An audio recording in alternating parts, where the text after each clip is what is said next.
দেখুন, প্রথম কথা হচ্ছে আপনি যেভাবে বলছেন যে বিজেপি জেতার পরে যেভাবে চারিদিকে হিংসার রাজনীতি হচ্ছে, কখনোই না। এটাকে আপনারা আগের সঙ্গে তুলনা করলে কোনোদিন হিংসার রাজনীতি বলতে পারেন না। তবে হ্যাঁ, কিছু রিটালিয়েশন কোনো জায়গায় কিছু হয়েছে, স্বতঃস্ফূর্ততা একটা মানুষের মধ্যে থাকে জয়ের পরে, এত বড় জয়, কিন্তু সঙ্গে সঙ্গে সেটার উপর রাশ টানা হয়েছে। রাজ্য সভাপতি বার্তা দিয়েছে, আমি এখানে কাল থেকে বার্তা দিয়ে যাচ্ছি, আমাদের এখানে কোনো ঘটনা এরকম ঘটেনি।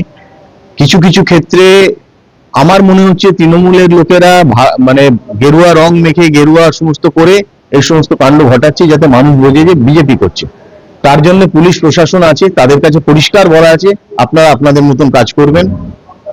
আগের প্রশাসন আর এখন নেই, এখন আইনের শাসন এখানে প্রতিষ্ঠা হবে।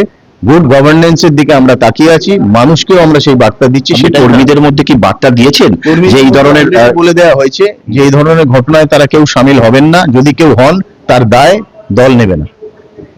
আরেকটা বিষয় যে পুলিশ প্রশাসনের দ্বারস্থ হয়েছিলেন তো, পুলিশ প্রশাসনের দ্বারস্থ কে হয়েছিল? মানে পুলিশকে তো আপনি একটা না না, সেটা আমাদের মধ্যে আলাদা আলোচনা হয়েছে। আমি একটাই বার্তা দিয়েছি যে আমি গুড গভর্নেন্স চাই, ব্যাস। বাকিটা পুলিশ নিজে দেখে নেবে। এখানকার পুলিশ খুব কর্মঠ, প্রত্যেকে কাজ করতে চায়, কাজ করতে জানে। তাদেরকে এতদিন আটকে রাখা হয়েছিল, তারা তাদের মতন কাজ করবে, মানুষ এবার দেখবে। আগামী দিনের আপনার যে পরিকল্পনাগুলো রয়েছে তার মধ্যে উল্লেখযোগ্য কোনটা, যেটা প্রথমেই আপনি করতে চাই? Good governance.